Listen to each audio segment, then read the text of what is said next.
GBS News and Public Affairs, magbabalita sa loob at labas ng bansa na merong katotohanan. Narito na ang mga headlines ngayong gabi.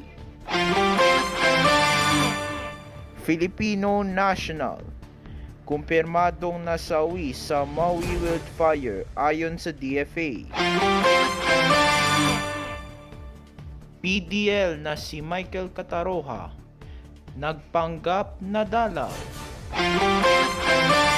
Pre-registered SIM cards na nakuha sa Pogo Hub dapat usisain. Ilang residente ng EMBO barangays tutol pa ring may lipat sa Taguig.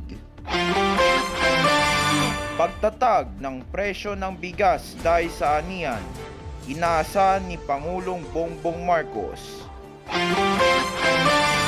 At ang Awesome Corporation ay magiging owner na ng 6 na network simula sa August 20.